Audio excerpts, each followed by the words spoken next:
A pergunta do colega é se a manutenção do equipamento, por exemplo, ajuda a melhorar os valores de depreciação. Não. A depreciação, ela, contabilmente falando, ocorre nos equipamentos por fórmulas já pré-determinadas de tempo e depreciação. Por exemplo, carros. Uma empresa compra carros. Por melhor que essa empresa cuide desses carros, eles vão se depreciar em 5 anos. Então, o que acontece? O carro estando zerinho ainda, ao final de 5 anos, ou o carro estando todo detonado ao final de 5 anos, contabilmente ele não tem mais valor. Deprecia-se em 5 anos, sendo assim 20% ao ano.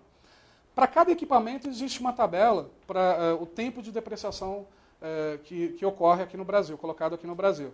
Tabela essa que vocês não precisam se preocupar para provas de concurso, porque ela não aparece. Mas para cada equipamento tem um tempo de depreciação X, independente se a manutenção ocorre ou não ocorre, porque isso é uma informação contábil. Quer ver? Eu compro um carro para a organização, é um patrimônio, concorda?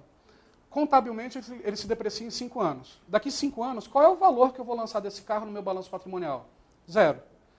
Mas concorda que eu, como empresa, ainda consigo vender esse carro e ter dinheiro? Eu vendo. Eu posso vender por 10, 15, 20 mil, até por mais caro do que eu paguei. Depende de quem vai comprar. Para que serve a manutenção pensando no valor comercial? Se eu, empresa, mantenho esse carro show de bola durante 5 anos, eu vou conseguir vendê-lo por um valor maior do que o mercado pagaria. Só que, contabilmente, ele vale 0. Tá certo? Eu vou ter uma entrada de grana na empresa que não vem do valor ali do valor do veículo, de compra do veículo, e sim uma entrada de caixa de outras fontes. Venda de patrimônio que já foi esgotado. Eu lanço nessa conta. A tua pergunta é se acaba compensando em alguns momentos ser apenas corretivo. Depende. É aquela melhor resposta em administração. Se o custo da substituição daquela peça é muito alto e ela quebra constantemente pela experiência que a organização já tem, é melhor fazer a preventiva.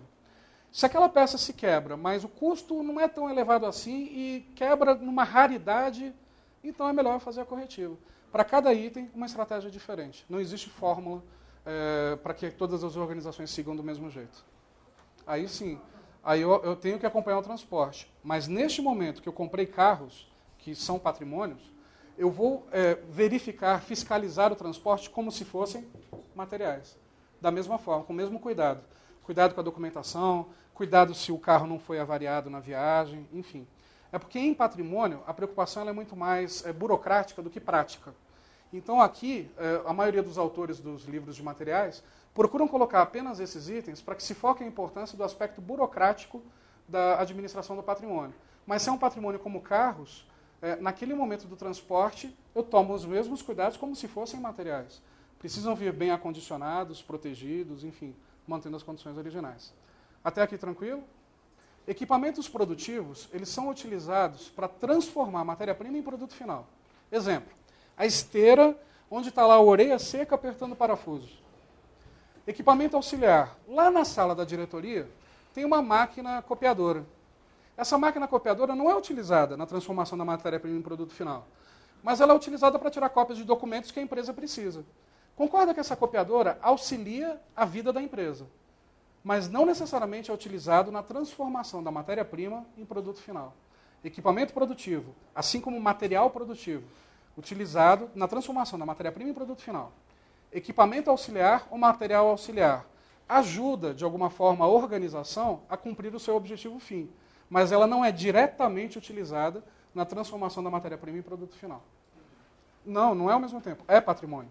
Seja equipamento produtivo ou auxiliar, é considerado um patrimônio da organização.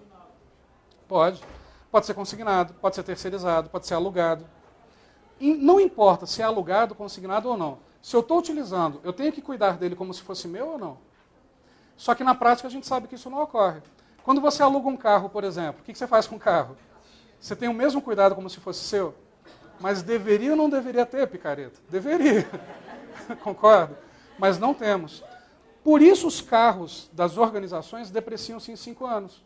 Quais são os cuidados que os motoristas de empresas têm com os carros da empresa? Então, por uma média mais ou menos, se determinou que a vida útil de um carro de uma empresa no Brasil é de 5 anos. O que eu duvido, eu acho que o tempo é muito menor. As pessoas não tomam tanto cuidado assim. Ele não é patrimônio da empresa se ele não for utilizado para o objetivo fim. Foi isso que eu disse. Pergunta da colega, o equipamento produtivo auxiliar, ele não é patrimônio se ele for terceirizado. Não é isso. Se ele é terceirizado, contabilmente eu não vou lançar como meu patrimônio, porque não é meu. Não é meu. Tanto é que lá na administração financeira, no balanço patrimonial, a gente vai lançar isso em contas a pagar, aluguel a pagar. Mas fisicamente falando, se eu estou utilizando, eu como administrador de materiais, tenho que cuidar dele como se fosse meu ou não? Então, aí a gente diferencia o cuidado contábil do cuidado físico. É alugado? Não é meu. Contabilmente, não lanço como patrimônio da empresa.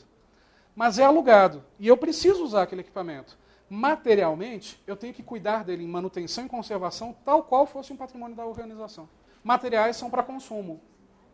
Patrimônio durará mais tempo. Eu vou utilizar para o dia a dia da organização, mas não necessariamente eu vou consumir na mesma velocidade. Então ele perguntou qual assim, as diferenças entre patrimônio e materiais. Materiais eu vou comprar constantemente, vou comprar para consumo, vou repor isso com uma certa frequência e sequência. Patrimônio, eu vou utilizar na transformação dos materiais em produto final. Eu vou utilizar para que a empresa exista. A empresa precisa de um prédio. E o prédio não é um material, é um patrimônio. Esse prédio será consumido? Ele será utilizado, será em alguns momentos até depreciado, embora seja um imóvel, mas ele não será consumido. Ele será utilizado para que a empresa exista. Então, essa é a diferença substancial de materiais e patrimônio. Eu posso, assim, nesse material que vocês vão receber, tem todas essas diferenças muito mais detalhadas. Então, assim, aqui eu coloquei no quadro um resumo das principais medidas de desempenho em administração de materiais e um resumo dos principais sinais de demanda em administração de materiais. Então, primeiro, medida de desempenho. Como medir o desempenho da área de materiais? Como que o gestor da organização, o presidente da empresa ou ainda o diretor, o que ele vai usar como ferramentas para saber se a área de materiais está cumprindo um bom papel?